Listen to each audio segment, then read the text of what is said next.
Coming up next on this edition of the news, things are buzzing at the White House, but it has nothing to do with politics. We've got the sweet inside story. And rangers at one of America's most popular national parks are encouraging visitors to protect themselves with spray cans. It's a story that you can't bear to miss. The news starts now.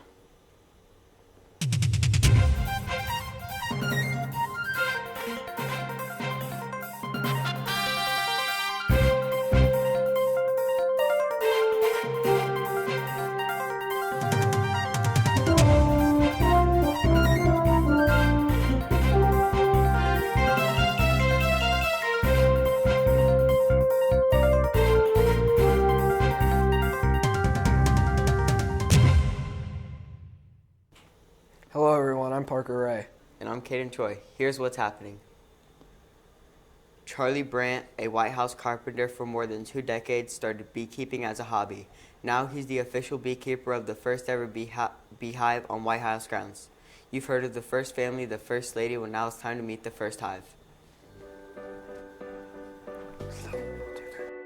When we first got into the White House, I met Charlie, who was telling me about the bees that he kept at his house. It really came together fast from there, and we got it in here in late March, and it's been doing good ever since. Curators have told me as well that they researched it somewhat, and they can't find any evidence of a hive here in the past. So, yeah, it's pretty cool to have the first one here for sure. You know, bees are obviously essential to the process of growing food, being key pollinators, and so for kids who are coming to visit the garden to learn about these topics, it was a great opportunity to show them the whole cycle and process. So the day we harvested was just a wonderful day and really exciting. Charlie started off by smoking the bees out, which is, old school. When you put a couple puffs of smoke here at the entrance of the hive, it causes the guard bees to not be able to communicate as well, because a lot of the communication in the hive is by the sense of smell.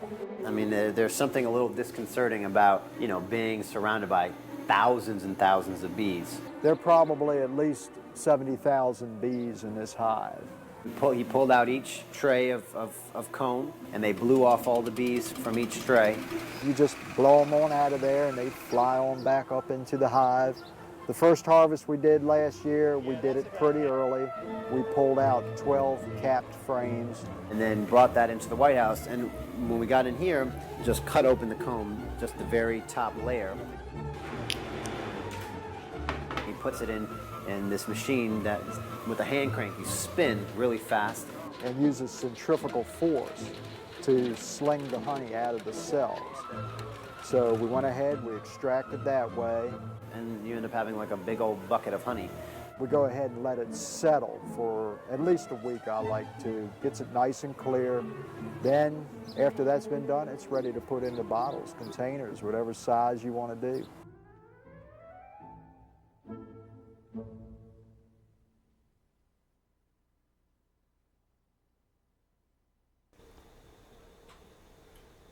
The White House beehive is located on the south lawn near the garden.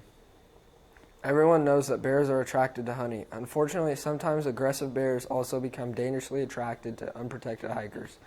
That's why the National Park Service is encouraging hikers going to the back country of Yellowstone Park to carry protection. An advertising campaign called A Bear Doesn't Care encourages hikers planning to explore the park's remote regions to carry a can of bear spray with them. Studies show that bear spray is more than 90% effective in stopping an aggressive bear from attacking. Speaking of the National Park Service, the U.S. Postal Service has unveiled the last 16 Forever stamps, issued to celebrate the National Park's 100th anniversary. The stamp features a photograph of 2 bison captured by a nature photographer in Yellowstone's Lamar Valley. The first of the issued ceremony took place in New York City Javits Center as part of the world's largest stamp show. It's estimated that more than 5 million people in the United States collect stamps. Stamps are typically found on letters, and that includes letters that were stolen more than 100 years ago. The FBI announced that it recovered a letter written more than a century ago by famed naturalist Charles Darwin. Darwin, of course, is best known for his theory of evolution. According to officials, the letter was taken from the Smithsonian Institution's archives in the mid-1970s. It was found recently by the FBI special agents from the Bureau's Art Crime Team. A pending change is coming to your wallet. The United States Treasury has announced the plans for a proposed redesign of the $20 bill. And now, for the first time in U.S. history, the face in that bill will belong to a woman, Harriet Tubman, best known for the heroic role she played as conductor on the Underground Railroad, will be featured on the front of the new currency. Tubman is credited with helping more than 300 men, women, and children escape slavery in the southern United States beginning in 1849. There's more news ahead. Here's just a brief sampling of some of the stories we will be bringing you right after a proposed downlisting by the federal government means that the future is looking up for this beloved marine mammal. And time is slowly running out for the survival of a lonely little space probe as it prepares to take a ride into the unknown. We'll be right back. The offensive source in this quarter. Brady, hello, has the first down. Smith tracks it down, shot at the buzzer. He got it. Can he get to the goal line? Stankham looks for his man and fell from the seat of his pants, makes the grab. Johnson gets by that first wave, bounces it outside. Johnson into the end zone. Touchdown, Lawrence Central. The U.S. Fish and Wildlife Service has recommended that the West Indian manatee be downlisted from endangered to threatened status under the Endangered Species Act. Officials with the agency, however, are quick to point out that the move does not impact protections for the manatees that are currently in place. It estimated that there are at least 13,000 manatees worldwide, with more than half of that number living in Florida's waters. That's in stark contrast to a 1991 estimate that placed the manatee population in Florida at only 1,267. The European Space Agency, with assistance from NASA, made history by successfully landing a small space probe onto the face of a comet. The Philae lander was attached to the Rosetta mothership. Once Rosetta reached the comet, Philae was separated from it and sent down to the comet's surface. The probe was designed to latch itself onto the comet. Unfortunately, it did not. As a result, it bounced several times before coming to a rest in a shaded area of the comet. Silent since the last call to the mothership Philae lander, is now facing conditions on the comet from which scientists say it is unlikely to recover. There's more news just ahead. When we return from the break, we're going to take you on a tour of the Arctic ice near the coast of Alaska. But your tour guide for this adventure is anything but ordinary. Scientists working with the U.S. Geological Survey are using a new kind of camera to get up close and personal with an Arctic polar bear. We'll be right back. Day & Ginda Funeral Home, proudly putting family first, strives to care and honor the families of Clinton and Carroll County in ways that share the loved one's story.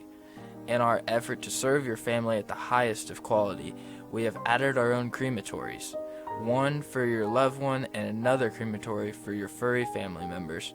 Contact us for information on how we can serve your family. Day & Ginda Funeral Home, putting family first. Finally, this story. Have you ever wondered what free-ranging polar bears do to occupy time when they're out on the Arctic ice?